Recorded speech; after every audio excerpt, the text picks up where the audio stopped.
Thumbnail पाहून फक्त उकळत्या पाण्यात मटकी टाकून असा कोणता फेमस पदार्थ आहे तो महाराष्ट्रात नाही तर जगभरात प्रसिद्ध आहे आणि खास करून कोल्हापुरात गेल्यानंतर हा पदार्थ नक्की खाल्ला जातो। चमचमीत, झणझणीत, अगदी लहान मुलांपासून मोठ्यांपर्यंत सगळ्यांच्या आवडीचा।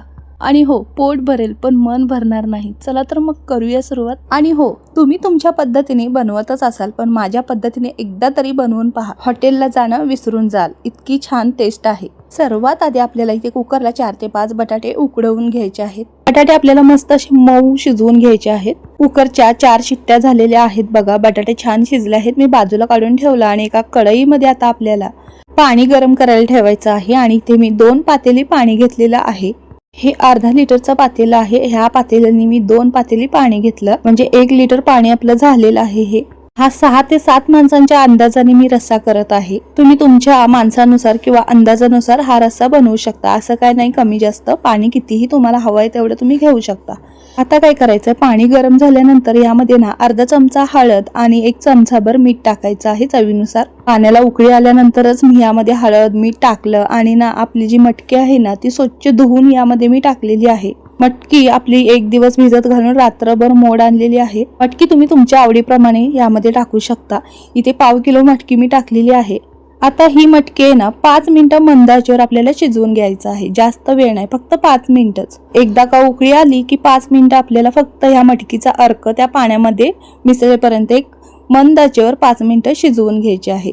मटकीला शिजायला तसं तर वेळ लागत नाही, 5 मिनिटं पुरेसे आहेत। 5 मिनिटानंतर चाळणीच्या साहाय्याने आपल्याला एकीकडे हे पाणी आणि एकीकडे मटकी असं वेगळं करून घ्यायचं आहे। व्हिडिओमध्ये दाखवल्याप्रमाणे मटकी चाळणीत मी काढून घेतली आणि खाली पातेल्यामध्ये त्याचा अर्क म्हणजेच कटाचा आपला स्टॉक बाजूला केला आहे। मटकी शिजवलेल्या पाण्यापासून आपल्याला हा कट म्हणजेच मटकीचा हा रस्सा करायचा आहे। मोड आलेली जी मटकी आपण बाजूला काढून ठेवली आहे हळदी मिठातली, त्याची आपल्याला उसळ करायची आहे। ते पुढे मी दाखवणार आहे, त्याआधी बघा इथे आपल्याला काय करायचंय। कढईमध्ये मोठ्या आकाराचा कांदा उभा चिरलेला यामध्ये टाकला। कांद्यावर तेल टाकलं 1 पळीभर आणि कांदा व्यवस्थित परतवून घेतला। जास्तही आपल्याला करपवायचं नाही, फक्त कांदा ना मऊ होईपर्यंत, त्याचा कच्चा वास जाईपर्यंत मंद आचेवर परतवून घ्यायचा आहे। मंद आचेवर छान असे मसाले खरपूस आणि खमंग परतवून घ्यायचे आहेत। आता कांदा परततानाच त्याच्या मध्यभागी मी इथे सुक्या खोबऱ्याचे काप घातलेले आहेत। तुम्ही इथे ओलं खोबरंही वापरू शकता आणि खोबरं तुमच्या आवडीप्रमाणे तुम्ही कमी जास्त करू शकता। आता 1 वाटी असते त्यातली मी अर्धी वाटी घेतलेलं आहे तर खोबरं, आणि हेही आपल्याला कांद्यासोबत मस्त असं खरपूस मंद आचेवर परतवून घ्यायचं आहे। 1 मिनिटभर हे छान असं परतवून झाल्यानंतर यामध्ये आपल्याला अर्धा इंच आल्याचे तुकडे करून टाकायचे आहेत आणि हेही आपल्याला व्यवस्थित तेलामध्ये खमंग असं परतवून घ्यायचं आहे। एक मसाला टाकत मी यामध्ये परतवून घेत आहे, त्याचप्रमाणे तुम्हीही करा। याचा थोडाफार कच्चा वास जाईपर्यंत खमंग असं परतून घेतलं की रस्स्याला चव आणि रंगही छान येतो। पुढेही आपल्याला खास करून 2-3 सिक्रेट मसाले वापरायचे आहेत, ते मी सांगणारच आहे। त्याआधी आपल्याला बघा आता इथे 1 चमचा तीळ, जिरे, खसखस, 1 चमचा शहाजिरे, 1 चमचा बडीशेप, 2 तमालपत्र, 1 मसाला वेलची, 1 हिरवी वेलची, 1 स्टार फूल, लवंग आणि मिरी, दालचिनीचा तुकडा, 2-4 मिरी आणि 2-4 लवंगा अशा घातलेल्या आहेत। अशा समप्रमाणात तुम्ही सगळे मसाले एकदाच यामध्ये टाकून भाजून घेऊ शकता। मंद आचेवर भाजा, करपून देऊ नका, मसाल्याची सगळी चव जाते करपल्यानंतर। हे परतून घेतल्यानंतर गॅस बंद केला आणि यामध्ये लसूण टाकलेला आहे। आता बघा गॅस बंद केलाय, कढई थोडीफार गरम आहे, त्यातच लसूण टाकून सगळं व्यवस्थित मिक्स करून घेतलं। थोडंसं थंड झाल्यानंतर हे सगळं म्हणजेच हा भाजलेला मसाला आपल्याला मिक्सर जार मध्ये काढून घ्यायचा आहे। मसाला बघा मंद आचेवर छान असा खरपूस भाजून घेतलेला आहे, अजिबात करपवलेला नाही आणि ह्या मसाल्याचा मस्त असा आपल्या मिसळला फ्लेवरही येणार आहे, त्याचबरोबर चव तर एकदम भन्नाट। एकदा या पद्धतीने करून पाहिलात ना मिसळ, तुम्ही खरंच सांगते हॉटेलला कधीच जाणार नाही, तुम्ही घरीच ही मिसळ बनवाल। ह्या मिक्सर जार मध्ये हा मसाला काढून घेतलेला आहे। मसाला व्यवस्थित थंड झाला आहे, अगदी थोडंसं कोमट असतानाच आपल्याला हे फिरवून घ्यायचं आहे, म्हणजे कसं खोबरं वगैरे आणि मसाला बाकीचा छान असा कोमट असतानाच बारीक होतो। पाण्याचा अंश ह्यामध्ये अजिबात घालायचा नाही। हे एकदा छान असं फिरवून घेतल्यानंतर त्यामध्ये ना कोवळ्या काड्या असलेली कोथिंबीर घ्यायची आहे।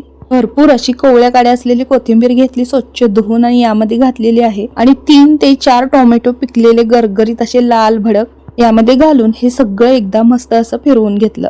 टोमॅटोच्या अशा पद्धतीने फोडी करून घाला। आणि वाटण करत असताना असा टोमॅटो घातले की पाण्याचीही गरज भासत नाही. यामध्ये जरा सुद्धा मी पाणी घातलेलं नाही. टोमॅटो असल्यामुळे ना पाण्याची गरजच भासत नाही. जर तुम्हाला पाणी लागलं तर 1-2 चमचे तुम्ही घालू शकता. कट करण्यासाठी आपला मसाला रेडी आहे. पुढे मी दाखवणारच आहे. त्याआधी आपल्याला त्या कढईमध्ये आपण मसाला भाजून घेतला. त्याच कढईमध्ये मसाल्यांचा थोडाफार अर्क लागला होता.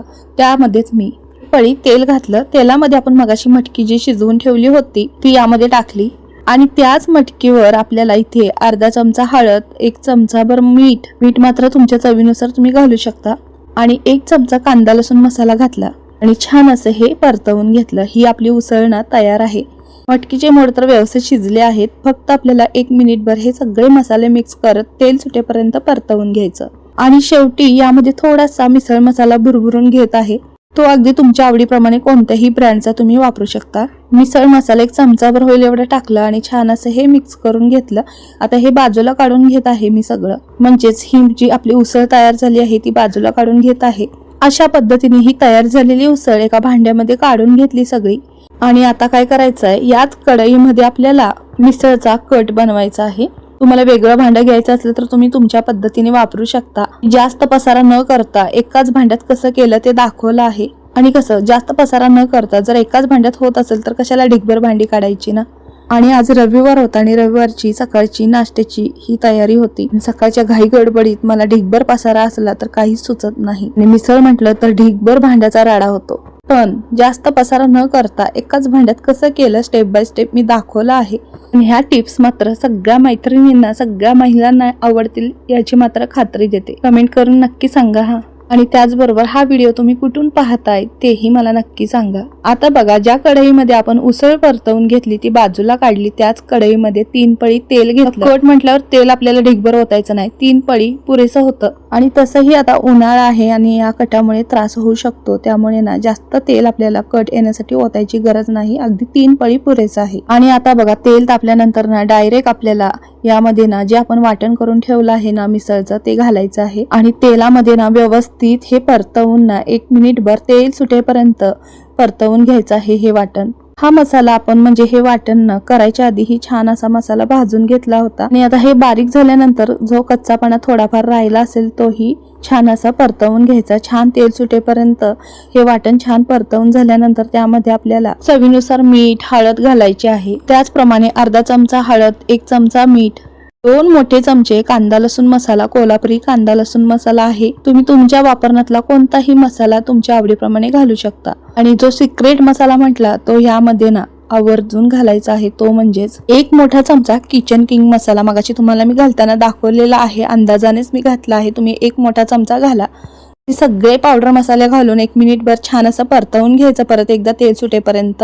आणि हे छान असे मसाले या मसाल्यांमध्ये मिक्स झाल्यानंतर परत आपल्याला यामध्ये जो मिसळचा मसाला मी वापरला आहे तो 1 चमचा ते 2 चमचे मी घातले. तुम्ही तुमच्या आवडीप्रमाणे घालू शकता. आणि मसाल्याचं थोडं पाणी घालून हे सगळं मिक्स करत मी छान असं 1 मिनिटभर मसालाही शिजवून घेतलेला आहे. या मसाल्याला छान तेल सुटेपर्यंत आपल्याला हे 1 मिनिटभर छान मंद आचेवर मसाला परतवून घ्यायचं. म्हणजे कसं कटही छान येतो आपला आणि रस्स्याला चव म्हणाल तर अप्रतिम. याचा कच्चापणा पूर्ण मसाल्याचा जाऊन ना एक खमंग असे रस्स्याला चव येते. या पूर्ण मसाल्यांचा सुवास अख्ख्या घरभर दरवळत होता. मसाले तर आपल्या स्टेप बाय स्टेप व्यवस्थित परतवून झाल्यानंतर आपला जो मिसळीचा कट म्हणजे जो रस्सा आपण बाजूला काढून ठेवला होता मगाशी तो यामध्ये ओतून घ्यायचा आहे. म्हणजेच मटकी शिजवून जो अर्क काढून ठेवला होता म्हणजेच मटकीचं शिजलेलं पाणी यामध्ये ओतून घ्यायचं आहे. रस्सा तुम्हाला कितपत घट्ट पातळ आवडतो त्याप्रमाणे तुम्ही यामध्ये पाणी घालू शकता. तेही गरम करून कोमट करून घाला. कोणाकोणाला रस्सा घट्ट आवडतो तर कोणाला अगदीच पातळ, त्याप्रमाणे तुम्ही पाणी वापरू शकता.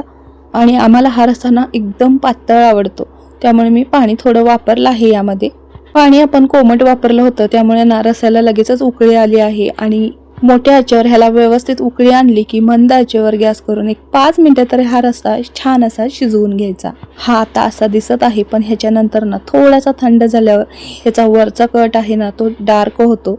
म्हणजे भरपूर छान असा रंग येतो याला. मगाशी मी 1 चमचा धना पावडर ही घातली होती. हा मिसळचा रस्सा आपला तयार आहे. हे बाजूच्या शेगडीवर मी ठेवत आहे, गॅस बारीक करून मंद आचेवर, कारण मिसळ आपली भाजी करून झाल्यानंतर लगेचच वाढायला घ्यायची आहे. त्यामुळे गरम गरम रस्सा हवाय, त्यासाठी मी बाजूच्या शेगडीवर ठेवला. हो, शेवटी मी तुम्हाला दाखवणार आहे मिसळ कशी वाढायची. त्याआधी आपल्याला इथे बटाट्याची भाजी करायची आहे. आणि मिसळमध्ये करताना, म्हणजे मिसळमध्ये आपण जेव्हा बटाट्याची भाजी घालतो ना, ती भाजी कशी करायची अगदी सोपी पद्धत आहे. आता बघा, नेहमी आपण बटाट्याची पिवळी भाजी करतो ना, तशीही करू शकतो. फक्त बटाटे थोडेसे मऊ झाले पाहिजेत, म्हणजे कसं मिसळमध्ये मस्त मिक्स झाले पाहिजेत.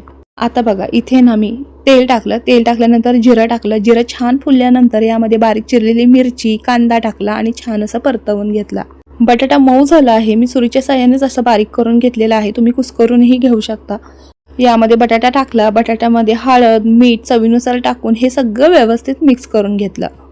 कढीपत्ता मिसळमध्ये आम्हाला फ्लेवर आवडत नाही. तुम्ही कढीपत्ता तुम्हाला जर आवडत असेल तर भाजीमध्ये घालू शकता. हे सगळं व्यवस्थित मिक्स करून घेतलं आणि भरपूर अशी बारीक चिरलेली कोथिंबीर घातलेली आहे. कोथिंबीर घातल्यानंतर सगळं व्यवस्थित परत एकदा मिक्स करून घेतलं. बटाट्याची भाजी आपली तयार आहे. एकदम सोपी भाजी. सेम अशीच भाजी तुम्ही पुरी सोबत खाऊ शकता. डोसे आपण करतो ना, त्यासोबतही मस्त लागते ही भाजी. हे बघा, अशा पद्धतीने आपली मिसळची बटाट्याची भाजी तयार आहे. ही झाली आपल्या कोल्हापूरची पद्धत. पण काही ठिकाणी बटाट्याच्या भाजीऐवजी इथे पोहेही घालतात, कांदे पोहे. पण कोल्हापुरात बटाट्याची भाजी वापरतात, त्यामुळे मी बटाट्याची भाजी तुम्हाला दाखवली आहे. कारण मी कोल्हापुरी पद्धतीने, माझ्या पद्धतीने छान अशी तुम्हाला मिसळ दाखवली आहे. आता बघा, आपला कट बघा किती छान झाला आहे. रंग बघा, त्याचा मस्त रंग आला आहे ना. सगळ्या घरभर मिसळचा घमघमाट सुटला होता. खरं तर आता राहवतच नाहीये. मिसळचा कट आणि आपली तर उसळ, बटाट्याची भाजी, त्याचबरोबर दही तर आवर्जून लागतं. दही घेतलं आहे, मस्त असं फरसाण, कांदा बारीक चिरलेला, लिंबू, बारीक शेव. आणि तुम्ही म्हणाल ब्रेड का वापरला आहे, तर कोल्हापुरात इथे ब्रेडच वापरतात मिसळीसाठी. तुम्ही तुमच्या आवडीप्रमाणे ब्रेड किंवा पाव वापरू शकता. म्हणजेच पावभाजीचे पाव असतात ना, तशा पद्धतीने. मिसळचं ताट तर तयार आहे, पण ना मिसळ खाण्यासाठी कशी वाढून घ्यायची ते तुम्हाला मी दाखवणार आहे. मी माझी पद्धत, म्हणजे आपल्या कोल्हापूर स्टाईलची जी मिसळ असते ती कशी वाढतात ते दाखवणार आहे. एक खोलगट वाटी किंवा प्लेट घ्यायची. त्यामध्ये सुरुवातीला बटाट्याची भाजी, किची उसळ घालायची. त्यानंतर मिसळचा कट, तुम्ही तुमच्या आवडीप्रमाणे रस्सा घेऊ शकता. फरसाण घालायचा. त्यानंतर कांदा, लिंबू काय असेल तर बारीक चिरलेलं यामध्ये घालायचं. दही तर आवर्जून घालायचं. दही मिसळ खूप छान लागते. दही घातलं, त्यानंतर परत ह्याच्यावर थोडासा गरम गरम रस्सा घातला. तुम्ही तुमच्या आवडीप्रमाणे खाऊ शकता बरं का. मी एक माझी पद्धत, म्हणजे कोल्हापुरात जशा पद्धतीने आपण मिसळ देतो त्या पद्धतीने मी दाखवलं आहे. बारीक शेव भुरभुरून घेतलेले आहे आणि पाव घ्यायचा आणि ताव मारायचा. पोट भरेल पण मन भरणार नाही अशी मिसळ तुमच्यासाठी शेअर केली आहे. मस्त अशी कोल्हापूर पद्धतीने, झणझणीत, चमचमीत. तर मग आवडल्यास लाईक करा, सबस्क्राईब करा आणि रेसिपी मित्रमंडळींना शेअर करा. धन्यवाद.